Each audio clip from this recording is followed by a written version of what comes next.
So now they might tell you you've received X amount of dollars. And you're like, great. And in your mind, you might automatically be deciding, I know what I want to do with it. But I think it's important to understand how I'm receiving this money. If you are not the spouse of the person who passed, you now automatically receive an inherited IRA or an inherited Roth IRA. And it's not the ruling beyond the grave. It's truly just supporting the next generation on helping the things go smoothly.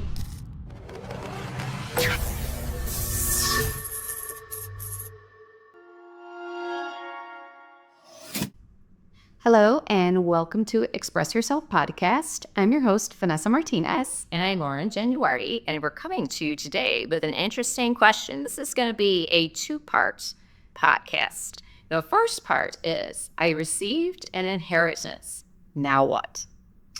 I think we've received this question quite a bit, which is a good thing, right? So happy that people are planning and are passing on an inheritance, but at the same time, sad because that means someone's leaving us. Right. So I think the most important piece is to understand what you're inheriting. In our second part, we'll talk about what to do with it after we know what we've received. But to start, you want to understand you received a call from an attorney or from whoever they selected as the executor, which means the person who is administering the flow of the assets and who they go to. So now they might tell you you've received X amount of dollars. And you're like, great. And in your mind, you might automatically be deciding, I know what I want to do with it. Right. I'm right. I had so many plans. I had so many ideas. And that's great. But I think it's important to understand how I'm receiving this money. Right. In some cases, maybe your family didn't have an estate plan in order. Mm-hmm.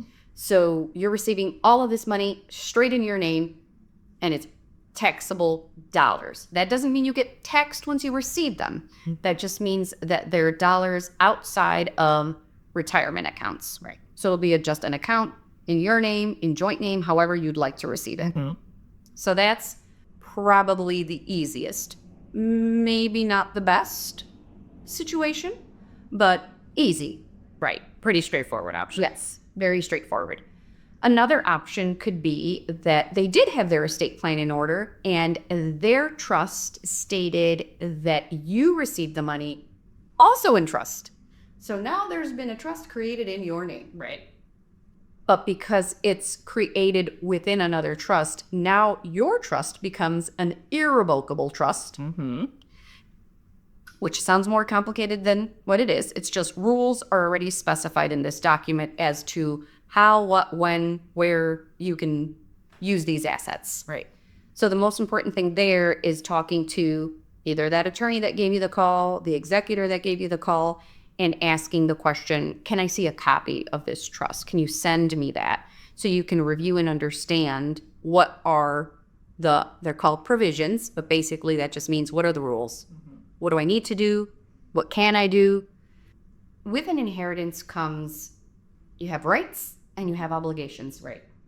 So that's very important, especially when they're inherited in a trust and retirement accounts. Right. Because now you have, if you are not the spouse of the person who passed, you now automatically receive an inherited IRA or an inherited Roth IRA. So there are rules assigned to those retirement accounts. More specifically, the Secure Act 2.0 created a rule that you must distribute the money in that retirement account within 10 years. Right. So the clock is ticking now. As soon as you get it. So that's important to make sure you're talking to an advisor or someone that knows what the rules are, understands them, and can build out a plan for you. Right. That's the most important piece, right? Understanding, okay, now what? Right. Right. Because in most cases, it's going to be taxable to you. So you have to bring your accountant in, and you have to plan for that, and you have to have a strategy. Am I taking this all in 1 year, in which case I'm going to have a huge tax bill? Am I spreading this out over 10? How am I going to play this? This retirement accounts are very tricky to inherit. Yes. So that takes planning. Another case would be physical assets. Now you've inherited a house, expensive jewelry. So these are the cases where it's also talking to the executor or the attorney and asking, okay, how many of us? Right. But if it's not, then, and actually, even if you are an only child, you really do need to read the document because it could have been gifted to multiple people in your family. Right. Right. So this is why I say if there is an estate plan, you really need to look at all the stipulations, who it goes to, and what are the rules around it. In some cases, people decide to push rules that might not be your decision, as in you can never sell this. That makes it really hard. Oh, for sure. Right. Because now you're stuck with something. Right. Typically, there are provisions, again, rules, in the trust document that will say, if you did inherit this, there's this other account that will help support it when it's a property, in most cases. But if that's not it, they'll allow you to kind of make your own decisions in it. But in the end, you must read that document And understand it. But there's options, right? There's always options around these stipulations. And it might be, okay, there is a ring that's in the family, Right. and it's a very, very large, expensive ring. And nobody wants to sell it because if you sell it, everyone gets equal parts and it's done. Easy. Right. But you lose that sentimental object. It's gone. So now what? Correct. That is Right. another question that we've received. What do we do then? Steps. You get someone to value it. Everyone listens to what that total amount is. And if there's someone within the beneficiaries of this piece of jewelry that says, I can handle it, they can decide to keep the ring and pay other people that value in proportionate to the total amount. That is one way. I've seen many people even do the sharing of the wreath. Right. Rotate who gets it maybe every year. Yes. 1 year is with you, then it moves to the next person. Yes. So everyone kind of feels like they can use it, feel it, touch it, keep it with them, and then kind of pass it along to the next person. Yes. And that's nice. I like that. But at the same time, we need rules. Right. You need everyone to play nice here. Yes. And if you lose it. Right. Or if it's stolen, then what? Right. So it's always nice to have, I think, outlined what ifs in the document. And this is where it becomes tricky. And it's nice to say them out loud ahead of time, because if you're not willing to do that. So, okay, Lauren, we're going to share a ring. Right. If you have it during the time that it gets lost or stolen, you're still responsible for it. Right. Right. So you owe me my half. Right. Is that the type of rule we want to set? We need to decide today as we're sitting here to say, do we want that rule? Right. And let's say it's not just Lauren and I, and there's a third person, and they're like, nope, I don't even want to risk it. I don't want to bear the risk, maybe because they lose things all the time. And they're like, I don't want that. Right. If I lose it or it gets stolen and it's at my house or something, Right. and I can't pay that, Right. then don't enter into this contract. Right. And you're not one of the people that get to use it. Maybe between you and I, we buy that person out and say, okay, Right. then you get, this is your part of it, Right. and that's it.